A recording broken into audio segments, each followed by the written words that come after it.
Can Indonesia save its forests? Well, they are certainly doing some things to try and restore some forests and bring some back from plantations, but it's really an uphill battle that they're facing. We'll get into the whole rough history of why there's this deforestation issue in Indonesia, what's being done to combat that, and what's perpetuating it. Later in the show, you can hop to that in the timestamps below if you want to hop straight to it. It looks like they're trying to save their forest. Can they do it? They've already lost a lot. We'll talk about just how much they've lost later in the show. You can also, if you don't want to skip straight to that, you can listen because we'll be talking about the U.S. National Nature Assessment, which is a first of its kind research effort to get baseline nature information across the whole country. Then we'll chat about a bird which is living in an unlikely place. And after we cover our main Indonesia forest topic, we'll wrap with some pretty pictures of coral if you're watching the show on YouTube. And if you're just listening, we'll do our best to describe it well to you. This is Eco Show.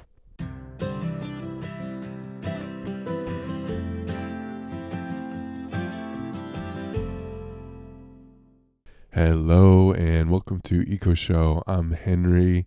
This is Eco Show. It's a show about ecology, the environment, and things generally relating to that. Sometimes we go a little off of the beaten track, and I forgot to add in the little short intro, we'll have a little vibes battle face off between beaches and mountains at the end of the show. But the into our news now. Bum-ba-da-dum, bum-bum-bum-bum.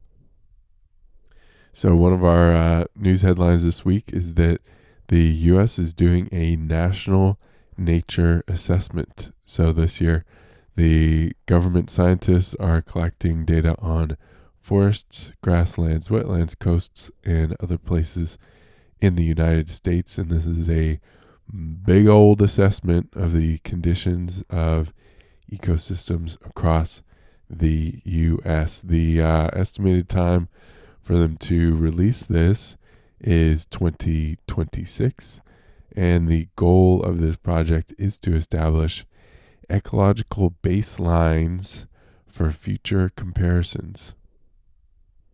So there's lots of research that goes on in the U.S. There's pretty good ecological research that goes on there, but it tends to be associated with universities or states or at the best regions, and so there's not as many well put together national databases or studies, and so this is that gap that this really seeks to fill.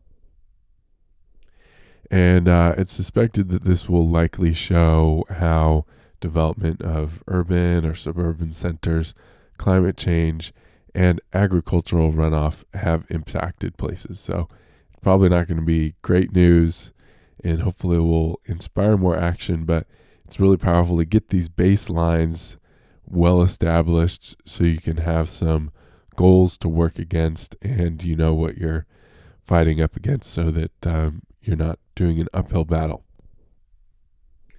Okay, our next little cute news piece is that a bird was found in an unusual place, and this bird is called tutu tifatu, and it's also called New Zealand dotterel, and this bird has been nesting and laying eggs in the grassy area of Auckland Airport. I'm getting over being sick today, so I apologize if I'm coughing and spluttering all over the microphone. I'm going to try and save you from that. So there's only an estimated 2,500 of tutu tifatu left in Aotearoa, New Zealand, and they've really taken a liking to the airport. We have a little photo here of New Zealand dotterel. It's pretty It's kind of your general looking beach bird. I don't want to say average. It's spectacular. This bird looks fantastic. I'm not going to say anything bad about this bird or imply that it's a plain looking bird. It's a special bird in its own right, and I love the name for this bird as well. So you can see in this photo, you see it's on a bit of tarmac and it's surrounded by grass. So it apparently is liking this grass area. And for different species, airports are appealing places to be at because it's a big, large, grassy area. And the thing with New Zealand birds, as I've talked about many times before, is that they are very susceptible to predators because for years and years and years and years, pretty much most of the evolutionary history of most of the birds in New Zealand, they did not have mammalian predators. So when colonization introduced rats and stoats and things like that, they really knocked down bird species.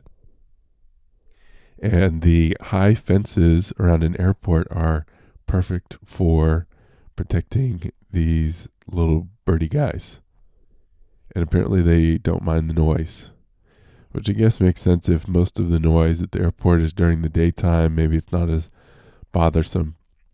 And other birds tend to appear there in the springtime as well. And these are an interesting and unusual place of habitat for birds. I imagine golf courses as well are popular places for birds to hang out and appear in. Okay, on to our main story today. Can Indonesia save its forests? And what led me to ask that question is that a recent news headline stating that Indonesia is turning 500,000 acres of palm plantation into forest. So the government there is forcing those producers of palm plantations, which have set up their production lines on protected land, to leave. And there's estimates that this is about 500,000 acres. So this is a challenging task for Indonesia to undertake because only about 40% of plantation operators have even been identified. There was a deadline for where and how much each plantation was operating. They needed to submit this documentation and show the areas that they're operating within. And so this will give them a baseline to see who is operating where and who is operating in protected areas. Because even though Indonesia does have protected forests, the palm plantation industry is so lucrative that it's spread into these spaces, and they're now trying to combat that a bit. So they're saying about 500,000 acres is going to be made back into forest. It wasn't clear to me from this article if this could be still another type of plantation forest because Indonesia has indigenous forest and then they have state forest, which are still protected forests for cultivation. And so it's not entirely clear to me, but they are trying to make a change there. And so palm oil, this has got me curious about palm oil because we certainly hear a bit of the negative impacts of palm oil. Usually the orangutan is the animal that's talked about for being impacted because forests are felled. In Indonesia and Malaysia are the two primary producing areas of palm oil. And it just knocks down tons of native forests. So they had put a stop on new palm oil plantations, but this is looking like it has started back up again. So a little bit of background on the palm oil production situation. which I thought was interesting. I'm going to share with you now. So if you don't find it interesting, I apologize, but you're going to have to sit through this one, okay? Deal with it. Okay, so some background on palm oil production is that it's originally from West Africa, the oil palm, and it was introduced to Indonesia. And now Indonesia and Malaysia supply 85% of the world's palm oil. So back in the 15th century, it was being used in West Africa locally for cooking and eating and different purposes. And then Portuguese slave traders saw it as a useful food item to take in the slave trade and use in provisions. So it got a little bit more global, widespread use at that point.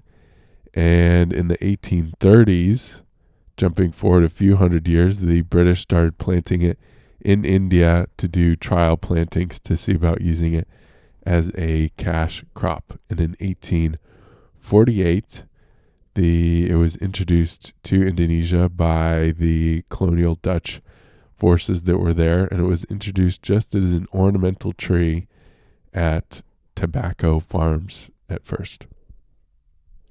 But by the 1870s, the Dutch start mass producing it, and this is in line with the Industrial Revolution sorts of timelines. And the big demand was it was for candle making and machinery lubricant. So you had industrial processes going out the wazoo, and they needed oil to lubricate the machinery. So we have a photo here showing just the absolute devastation that is caused in order to put up these palm oil plantations. This is a peat marsh, and you can just see, as far as the eye can see, that this forest has been felled. So back to our timeline, as late as 1900, 84% of Indonesia was still forest, which is pretty remarkable when you look at other countries and how early they deforested. Now, in the 1970s, this really accelerated. So companies like Unilever really based a lot of their products off of palm oil for different household products and food products that you can often see. And I think they sort of change it a little cheekily now. They changed the name of palm oil. So if you're trying to get palm oil out of your products, check and see what the other names for palm oil can be. Because it used to just say palm oil, but they've kind of have gotten wise to people trying not to buy that anymore. So double check that. So the big wowza number for me is that in 1900, there were 170 million hectares of land, which just is a large number, and then went to less than 100 million hectares of land of indigenous forest in Indonesia by the end of the 20th century. So about 100 years, forests were knocked down for different reasons, but for a big reason was these palm oil plantations. So that's about 70 million hectares, which is the size of Spain or Thailand. So an absolutely gargantuan amount of area that's been felled, and with that, huge biodiversity losses.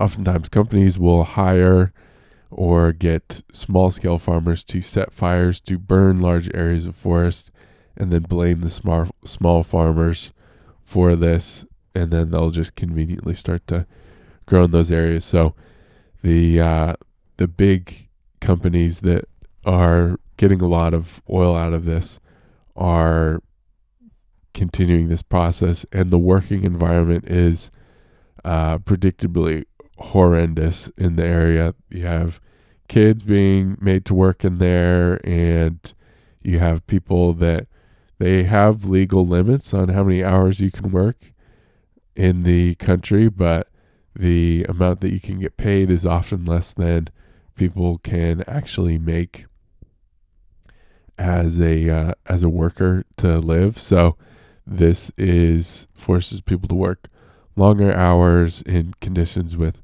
pesticides and herbicides and things like that. So there has been a push to have sort of sustainable palm oil, but it seems doubtful that that is very very substantial. So can Indonesia save its forest? It looks like they are trying to make some genuine efforts to take back some palm oil plantation areas from protected forest areas. And this is a huge industry. It employs tons of people. It brings huge amounts of money into the country. So it's a very challenging situation. You can't just say, oh, why is Indonesia doing this? They're definitely at the whim of a lot of economic pressures and global pressures to continue to do this. So good to see they're trying to make some headway, but some really trying conditions there. So we'll keep an eye on it, but keep an eye on how we can, I don't know how so many countries are based off of really extractive industries that destroy the environment. I don't know how that change can really be done. Well, it needs to be done on the personal level and on a societal level of being more sustainable. So keep working towards that. We're going to keep on doing what we're going to keep on doing, but hopefully this saves some more forest to preserve as many species as we can while we're trying to figure out how to live on the earth in a good, sustainable way. Okay, and our last little happy piece here is that there was a huge coral discovery in the Galapagos Islands, which is where those big old cool turtles are from. The Galapagos tortoises, where Darwin was hanging around being a dirty Englishman. And so these are cold water reefs, which are 1,000 feet below the surface. And the corals that we're used to thinking of are usually only about 120 feet below the surface. So these are very deep. And the amount of area that they found is about 8 football fields long. So pretty big, but not like as big as the corals in Australia or anything like that. But it gives a lot of information into how to better protect these islands and ecosystems, and knowing that these sorts of corals can exist in these regions can provide people with better estimates of where these cold water reefs may be existing around the world. If we know, okay, islands about 1,000 feet underwater, you can have these big coral reefs, then people can make estimates better for where to search for these corals and where to protect corals and the rare species that live there. So this, let's see, we've got this exploration. Yes. And yeah, that's about that on that. We have some nice photos here. Our first cool photo is like this angel hair coral with these funky little crab guys crawling all over it. Very beautiful. And our next photo is showing the submersible that they used to do this research. So they dropped the submersible down and could cruise around with a little camera on it. And we have some more beautiful looking corals. There's some purple corals, some white corals down there. It's got to be a chilly place. Okay, and we have another photo there's lots of white corals. So they did note that in these sorts of coral beds, there's actually a lot of dead coral, and it can be up to 60% of the coral reef can be dead coral, and that's a bit more normal because this area it can be slow growing and things like that. But they found that this deep sea coral actually had about 60% alive, I think. So it's doing pretty well, it looks like. And we have some pretty orange sea anemones and things like that. And one last photo, another crab guy crawling around, some fishies doing their thing, and a good little coral situation. So let's hop over now to our vibe battle for this week. I put up on this is a shout out to join the Instagram, because I have got, oh no, how can I check the poll? Na, na, na, na, na. Na, na, na, na, na. Oh, okay. Oh, interesting. Okay. All right. So we put up on the Instagram. So this is a shout out to join the Instagram if you want to. If you want to do that, I did a poll between which has a better vibe, mountains or beaches. And before I tell you what people voted on, you'll find out. I am a little surprised. I'm surprised at the outcome. I'll say that. I grew up by the beach, but I know that people. I know people from the mountains who grew up there who just absolutely love the mountains and who will always rep the mountains. So I put this up there. I think beaches are nice places, but I think beaches actually have a bit more of a harsh vibe than the mountains. There's something about the ocean and beaches are presented as these relaxing places, but I think that's more of a marketing thing. I think beaches are really dynamic areas. I remember going out with friends one time by the ocean and being on some psychedelic substances, and it was a kind of a cold day, and some people in the group were just really being kind of exhausted by being by the ocean because it was sort of windy. The ocean was really crashing up on the shore. So I think in some cases the beach can be a relaxing place, but there's so much dynamism and energy that comes from the beach that I think the way it's presented is actually kind of just a marketing thing. And there's something about, for me, being by the ocean, it just makes me feel relieved just knowing I'm nearby the ocean in general. But I think being in the mountains is actually possibly more relaxing and maybe more rejuvenating as an experience, because oftentimes it's quiet, it's still, things move and happen a little bit more slowly, besides when there's different storms and things like that going on. When there is storms and things like that, mountains can be way more intense than being by the ocean or being by the beach, but I think they can be relaxed. So I want to say that as a shout out to mountains, because I think I think beaches have kind of got the wrong presentation in terms of being presented as these relaxing places all the time. There's always something happening at the beach, so they can be a little bit of an intense place. But that being said, for me, the vibe does go just a little bit more to beaches. But I think there's something to be said for a cabin in the mountain and all of that sort of thing. So we'll say what the people voted on now. I was sort of thinking that it might be all for I thought it was going to be all for beaches, but we actually had 3 people voted for mountains and 5 people voted for beaches. So thank you for all of those that participated in this poll.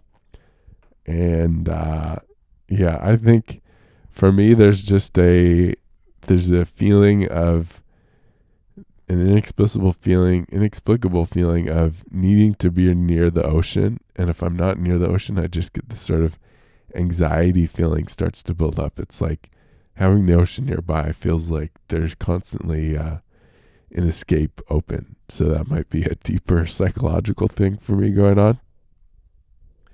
But I can imagine for a lot of people that they may have a similar feeling in the mountains of just calm and a peace. And I do think that mountains may be, in many cases, overall, I think mountains are actually more of a peaceful place than oceans, because you have nice tropical areas, but most of the ocean is like, it's kind of intense areas. It's cold and it's a little foreboding, but there's something about that is appealing to me. So I love places that have oceans and then have big mountains nearby, because then you can escape to the mountains and you can still be near the sea. So that was our vibe battle for this week, and that was our show for this week. So thank you for checking in. This has been Eco Show. I have been Henry. We've got, if you want to join the Instagram, it's Henry from Nature. There's also a Facebook page under the same name. We're on YouTube, and there's also, this is available on Spotify and Apple Podcasts. So check it out in all those places, and we'll see you next time. Thanks for checking in. Bye.